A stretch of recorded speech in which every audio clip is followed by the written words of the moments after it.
Okay, in this tutorial, it's going to be short, and we're going to focus on how we arrange things. So we're going to pick up where we left off with the other tutorial with these beautiful shapes, right? So one of the things we didn't talk about in the last one is how do I put these in the order I want, right? How do I make sure that, like, let's say I want this to be in the background. I want these other objects to be foregrounded in front of that.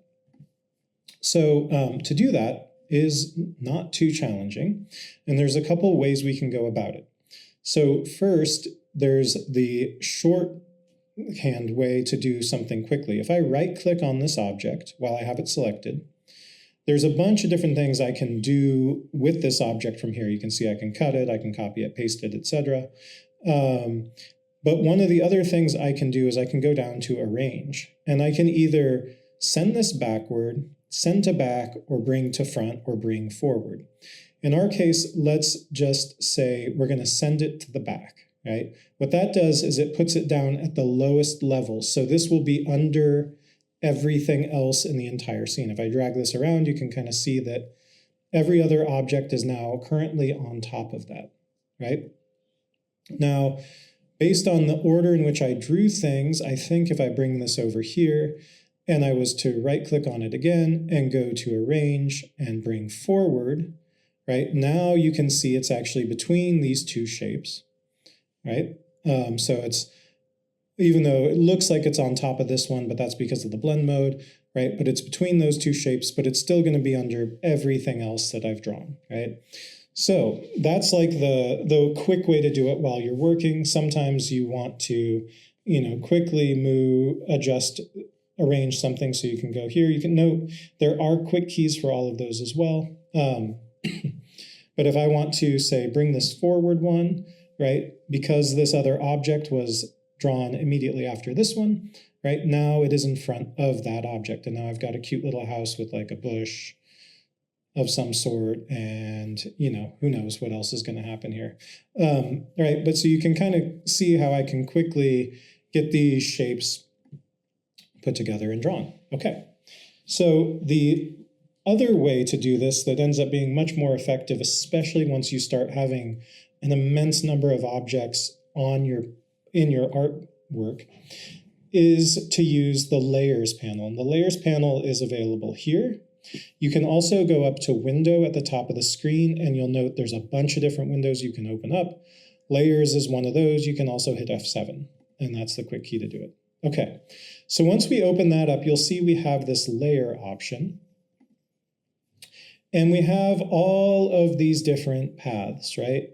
And ideally, this little thumbnail allows you to see what each of those paths holds. Sometimes the artwork is so small or faint that you're not going to be able to see it, and you just sort of have to go through and figure out which one is which.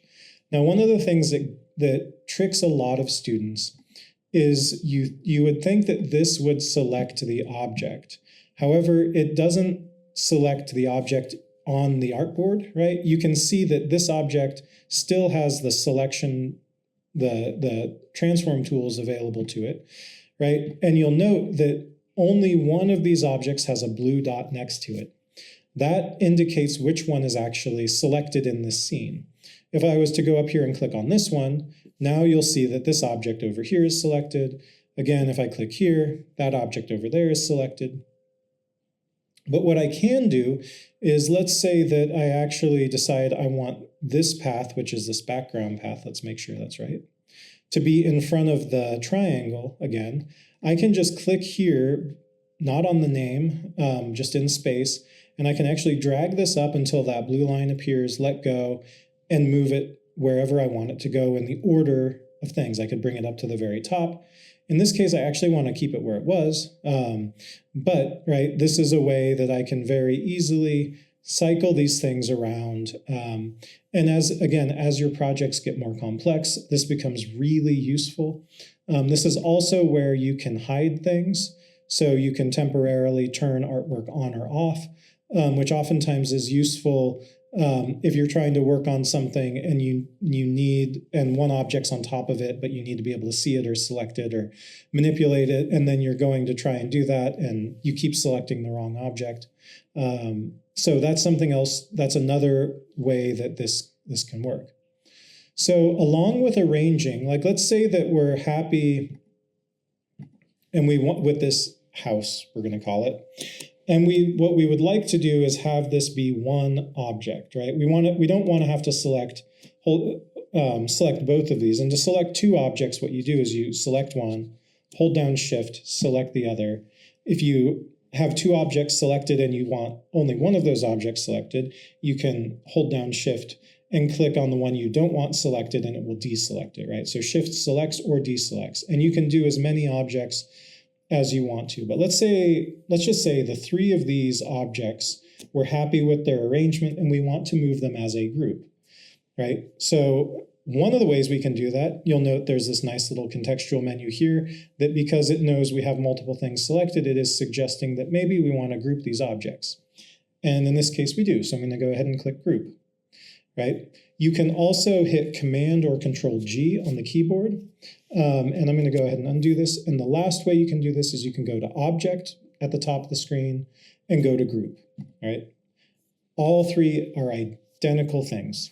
You can do the same thing. Now that I've grouped this, when I click on it, right, and select it with the selection tool, I now can move the entire object around. I can scale all of these things relative to one another. So if I hold down Shift, so that they scale in a uniform way, right? But I can make these really small, I can make them really big, right? So they all work together as a unit, right? Which is pretty great. I can rotate them as a unit, right?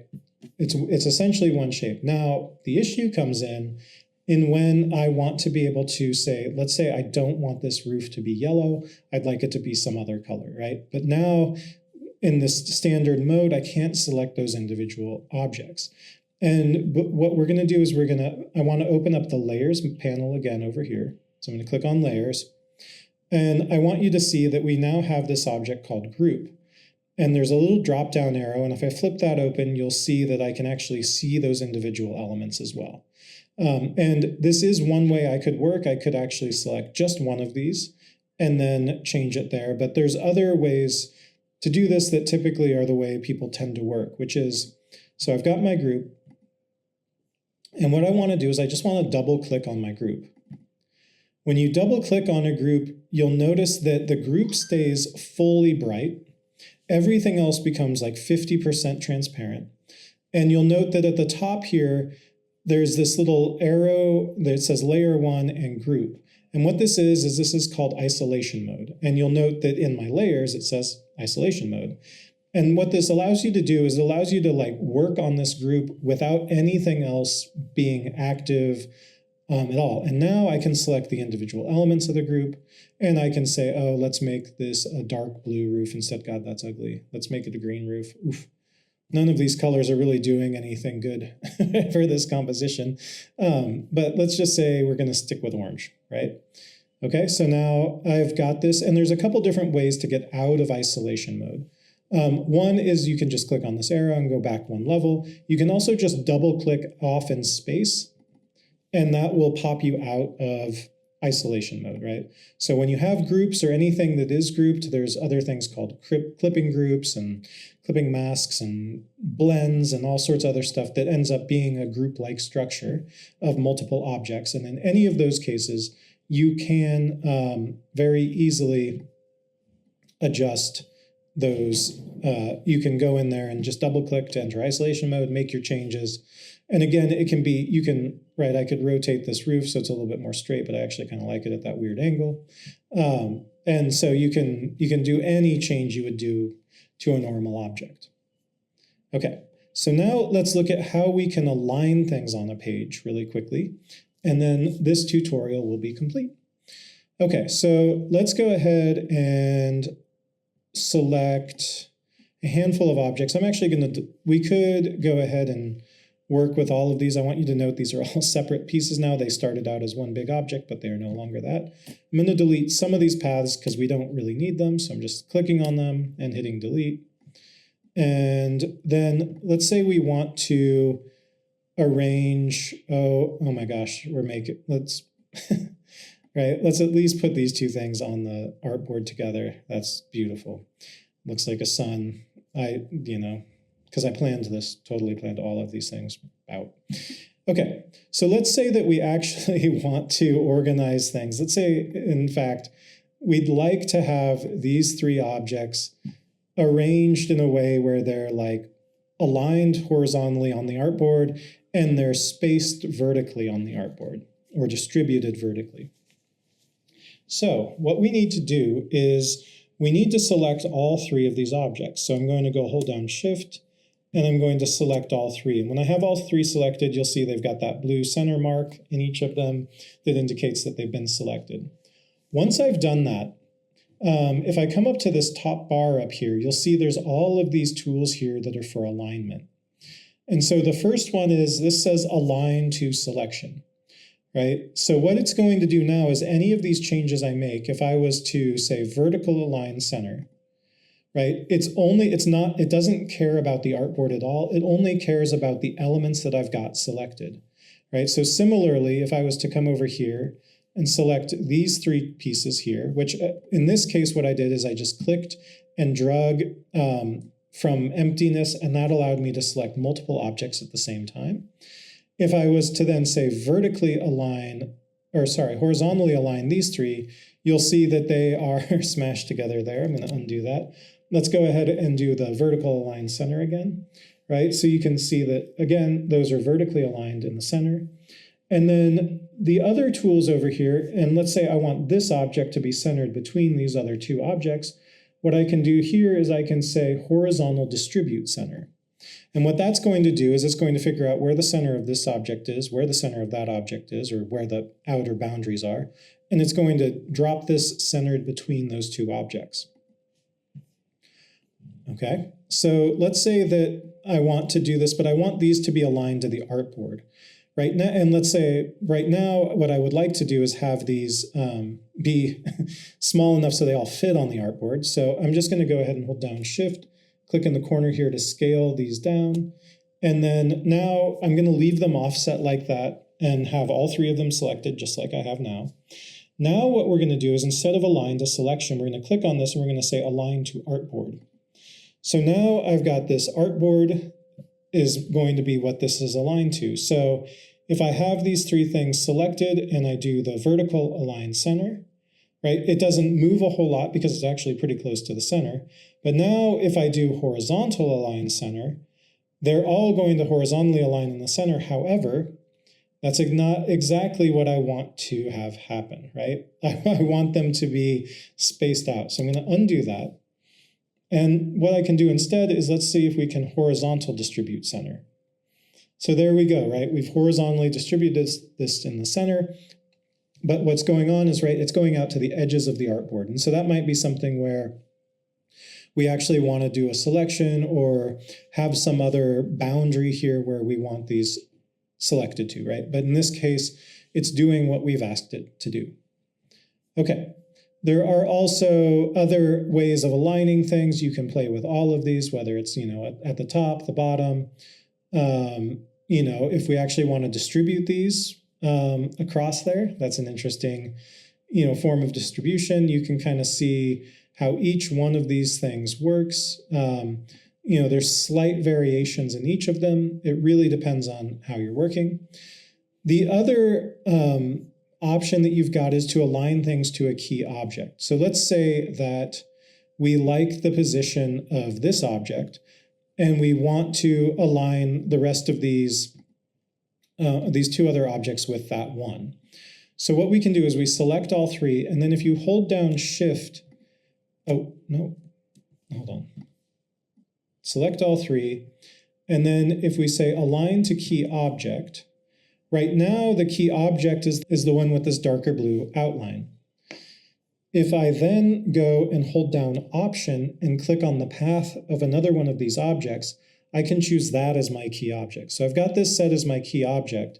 And what I want to do is I want to horizontally align center. And so what this is going to do is it's going to snap those two other objects into alignment with this primary object here, right?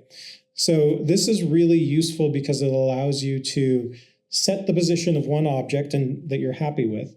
And then you can align your other objects to that instead of having to align everything, say, to the center of the selection and then nudge everything back over. Something else that you can do with individual objects, right? We've been clicking and dragging to move things around. You can also use the arrow keys to nudge an object a tiny amount.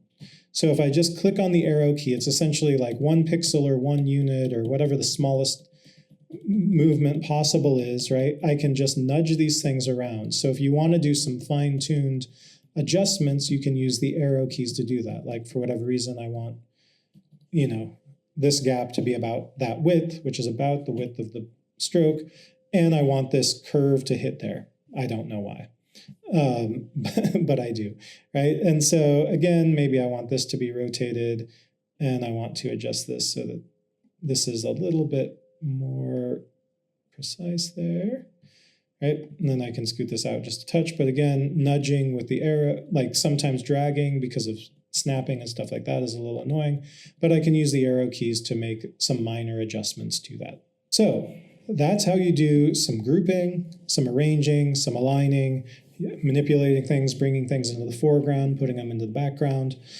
And yeah, so that's the end of this section of the tutorial. Making some really beautiful artwork already. It's super exciting. And the next tutorial, we will look at some of the different fill options and how to change the appearance of these objects and make much more complex things pretty quickly.